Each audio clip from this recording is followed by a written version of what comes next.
Baik Ibu, selamat pagi ya Bu ya. Baik, sebelumnya perkenalkan terlebih dahulu dengan saya Bidanita, saya yang berjaga pada pagi hari ini ya Bu ya.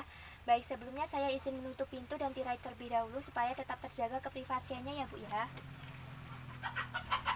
Baik Ibu, untuk pintu dan tirai sudah saya jaga ya Bu ya. Untuk keprivasian, insya Allah tetap terjaga ya Bu ya.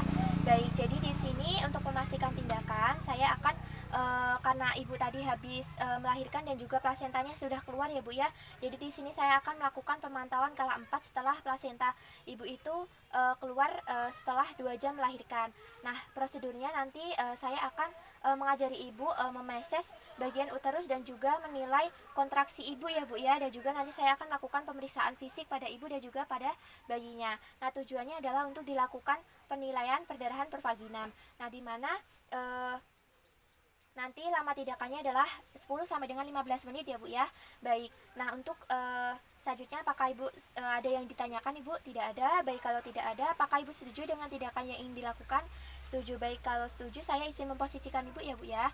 Baik, dengan posisi berbaring Ibu sudah nyaman Ibu?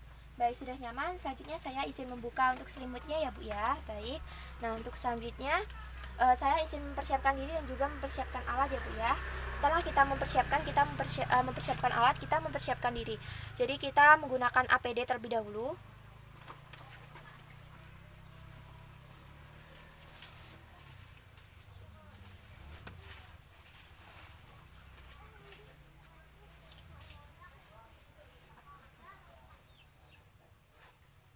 Setelah kita menggunakan APD, kita melakukan cuci tangan dengan sabun dengan air mengalir dengan prinsip 6 langkah. Selanjutnya kita gunakan handscoon.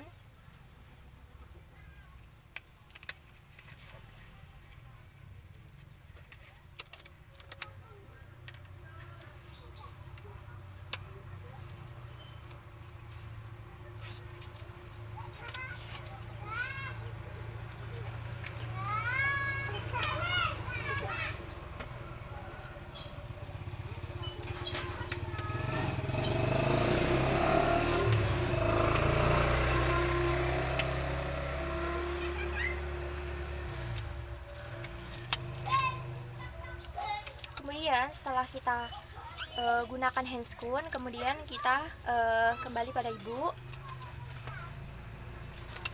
Baik Ibu, saya sudah mempersiapkan diri dan juga mempersiapkan alat-alatnya ya Bu ya. Baik, untuk selanjutnya saya untuk memastikan kontraksi uterus, saya akan memegang perut Ibu ya Bu ya. Baik, jadi kita memastikan uterus itu berkontraksi dengan baik dan tidak terjadi perdarahan per vaginam ya. Nah, baik Ibu, ini kontraksinya sudah bagus ya Bu ya dan tidak terjadi perdarahan per vaginam. Nah, selanjutnya kita memastikan bahwa kantong kemih Ibu ini kosong. Baik Ibu, ini saya lihat kantong kemihnya sudah kosong ya Bu ya. Baik, bagus. Nah, selanjutnya kita mendekontaminasi handscoon kita. Jadi kita celupkan ke larutan klorin 0,5%. Kemudian kita celupkan, kita bersihkan menggunakan kita celupkan pada air DTT. Nah, terus kemudian kita bisa mengeringkan menggunakan kain yang bersih atau bisa menggunakan tisu.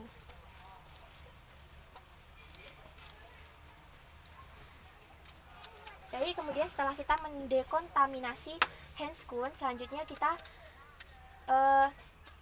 mengajarkan Ibu atau keluarga cara melakukan meses uterus. Baik Ibu, Bapak bisa dilihat ya Bu ya. Dan Ibu saya ajarkan Ibu sebagai ibunya Ibu. Jadi silakan dilihat juga ya Bu ya bagaimana memeses uterus Ibu. Baik Ibu, ini saya ajarkan ya Bu ya untuk memeses uterusnya. Jadi seperti ini ya Bu ya. Nah, seperti ini. Jadi kalau misalkan ada kenceng-kenceng gitu Ibu bisa sewaktu-waktu menilai seperti ini ya Bu ya, memutar-mutar. Nah, jadi bisa dilihat kontraksinya. Nah, setelah itu selanjutnya sudah bisa ya Bu ya. Nanti kalau misalkan sewaktu-waktu bisa diperiksa sendiri. Nah, untuk selanjutnya kita memeriksa nadi Ibu dengan memastikan keadaan umum. Selanjutnya saya pegang tangannya ya Bu ya untuk memeriksa nadinya.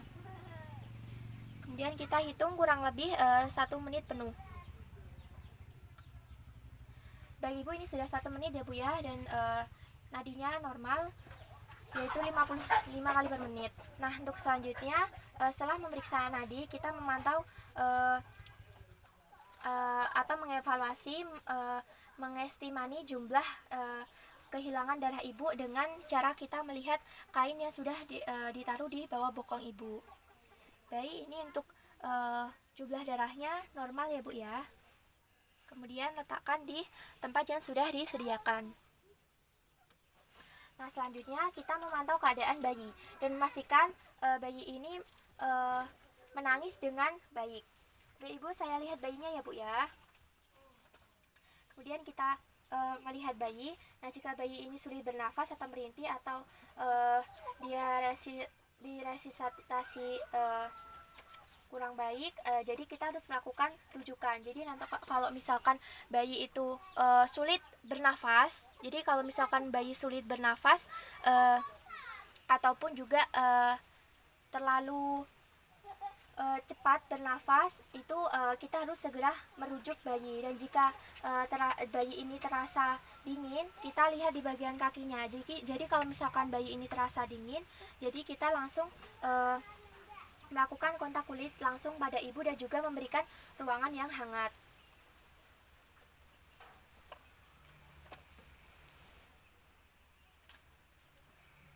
Nah, selanjutnya setelah itu kita mendekontaminasikan alat-alat kelarutan klorin 0,5% dan kita buang sesuai tempat sampahnya. Jadi kita dekontaminasi alat-alat yang sudah kita gunakan kelarutan klorin 0,5%, dan kita buang tempat sampah basah ke tempat sampah basah, buang sampah kering ke tempat sampah kering. Dan selanjutnya setelah itu kita setelah mendekontaminasikan alat-alat yang sudah kita gunakan dan membuang semua sampah-sampah yang kita gunakan, kita membersihkan pada ibu dari paparan darah ataupun cairan ketuban. Baik Ibu, ini saya akan membantu membersihkan ya Bu ya, dari paparan cairan ketuban, darah ataupun lainnya ya Bu ya.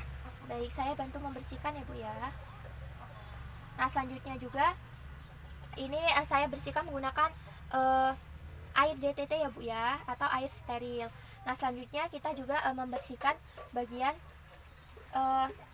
sisa cairan ketuban, lendir dan darah di ranjang atau sekitar berbaring ibu.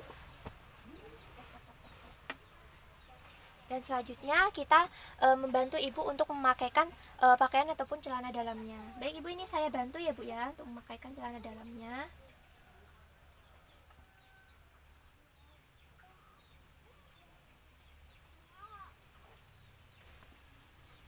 Baik, untuk selanjutnya kita menganjurkan ibu untuk memakan yang memang ibu ini inginkan. Jadi kita memberitahu keluarga bahwasanya kalau misalkan ibu pengen makan apa atau minum apa, kita perbolehkan.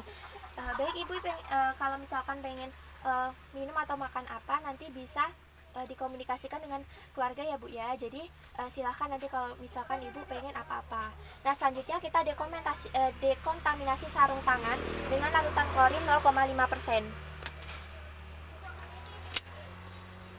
Kita lakukan dekontaminasi sarung tangan kita ke larutan klorin 0,5%, dan kemudian kita mencuci tangan, dan kemudian kita mencuci tangan, kemudian kita memakai handscoon lagi. Jadi ibaratkan tadi handscoon sudah dilepas dan sudah mencuci tangan dengan prinsip 6 langkah dengan air mengalir dan juga dengan sabun. Kemudian kita menggunakan handscoon lagi, terus kemudian setelah itu kita setelah 1 jam dari IMD, maka kita memberikan salep mata pada bayi. Kemudian kita memberikan vitamin K dengan cara kita menyuntikkan di bagian bokong kiri bayi. Jadi kiri yang sebelah sini, jadi kita suntikkan di bagian kiri. Terus kemudian setelah itu kita tadi sudah menimbang bayi dan berat badannya 3.200 gram, jadi normal ya. Dan selanjutnya kita lakukan pemeriksaan fisik mulai dari kepala sampai dengan ujung kaki. Nah, setelah 1 jam, jadi kita harus melakukan penyuntikan hepatitis B pada paha kanan bayi, jadi paha kanan yang sebelah sini.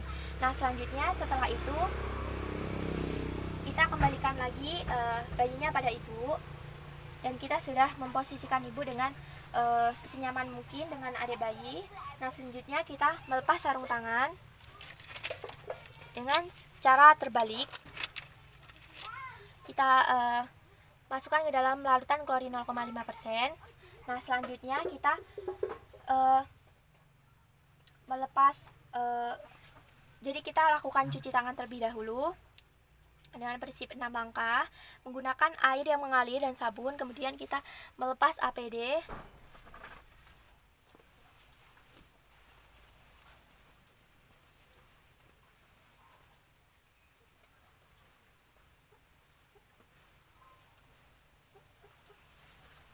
Kemudian selanjutnya kita melengkapi partograf bagian depan dan juga belakang.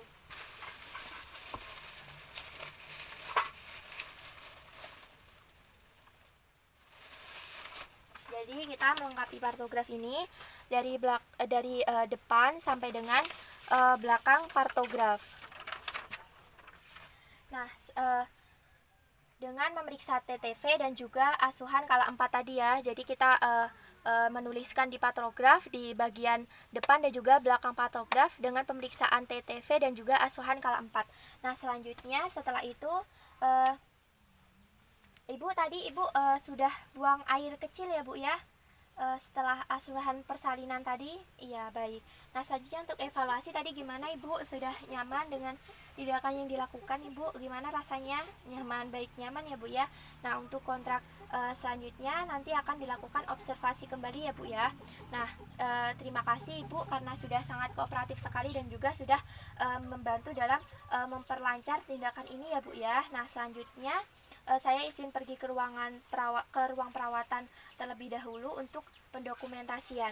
Jadi kita lakukan dokumentasi pada tanggal 22 Oktober 2021 jam 8 WIB atau jam 8 pagi telah dilakukan asuhan kala 4 pada ibu, pada Nyonya M dengan hasil normal dan masih dalam batas normal.